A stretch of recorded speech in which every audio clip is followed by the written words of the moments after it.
never made it, but I know what it takes. I'm motivated by a mix of emotion. Got my statement, and I'm reading it slow so I can understand it fully. Appreciate my standing, go out of this world and right on time. Oh, never in my life have I seen the sky light up like this. I'm far away from Earth and I wanna know if you exist. Mission control, do you read me? Send me my coordinates lately. Mission control, am I drifting?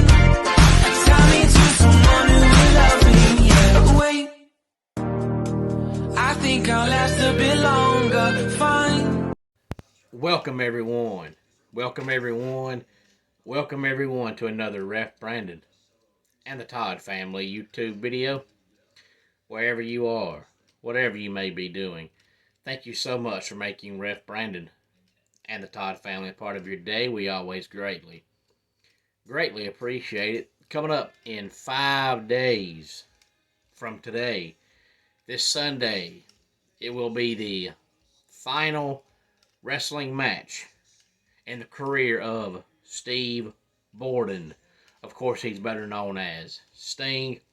He will be 65 years old next month, so he is definitely at the age where he can retire. He says his health is still good, so maybe he can retire and enjoy himself for the next few years because he's been very lucky. Most wrestlers that wrestle for a long time, by the time they get to be Sting's age or close to Sting's age, they are just in flat out pitiful health. But Sting says he's in good health. I bring that up to say, if you have any early thoughts on that, please feel free to let me know, or any thoughts in general about the career of Sting. Because if you're a wrestling fan, you have seen Sting wrestle numerous times over the years. But today here on the channel, I want to talk some college basketball because, of course, in 3 days, we will be in the month of March, which, of course, is the beginning of March Madness. And, of course, we have conference tournaments before that. So we are coming to the end of the regular season in the world of college basketball. But let's talk about the new college basketball AP poll that came out yesterday.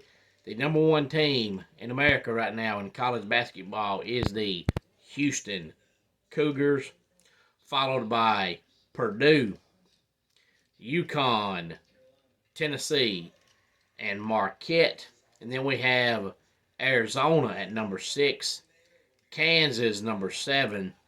The Cyclones of Iowa State are number 8. And then 2 Blue Bloods, North Carolina and Duke, round out the top 10. And then we have Auburn, Creighton, Illinois, Alabama, and Baylor. Kentucky looked pretty bad there for a while, but they've played a little better recently.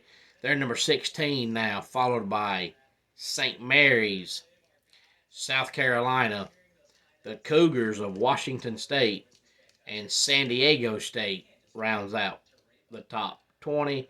And then we have the Dayton Flyers at 21, Utah State 22, Gonzaga 23, Florida 24, and South Florida is number 25. Won't be long. It'll be time for March Madness. And a lot of people think that the Super Bowl should be played on a Saturday so that you can recover and enjoy yourself the next day.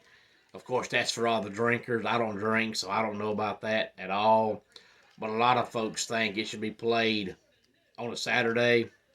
And a lot of folks think if you're not going to play it on Saturday, at least make the day after a national holiday so that everybody gets off work. But I think the opening weekend of March Madness should be a national holiday because you have 68 teams. Then, of course, you have the play-in games on Tuesday and Wednesday. So by the time Thursday comes around, you have 64 teams. So on Thursday and Friday, the games start about 12:15 Eastern time and go all the way until close to midnight. So if you're a college basketball fan, you either have to miss work on Thursday or leave at lunch. And then if you stay up all day long to watch the games, you wake up Friday and you're just beyond sleepy. Then you have to either miss Friday or leave at lunchtime on Friday. So I think the Thursday and the Friday of the March Madness tournament should be a national holiday. That's just my 2 cents. To me, the Super Bowl should not be played on a Saturday. I think Sunday is fine, but I think it needs to go back to the way it used to be. I'm not that old, but I can remember when the Super Bowl was played at about 1 or 1:30 on Sunday afternoon. Why not do that? There's no point in starting the pregame shows at 9 o'clock in the morning and then not playing the game until 6:30. Start the pregame shows about 9:30 as you do now.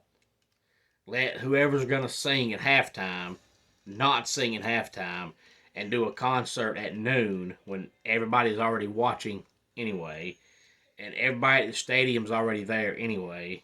Do the concert at noon, have the concert for a full hour, and then when the concert ends, start the game.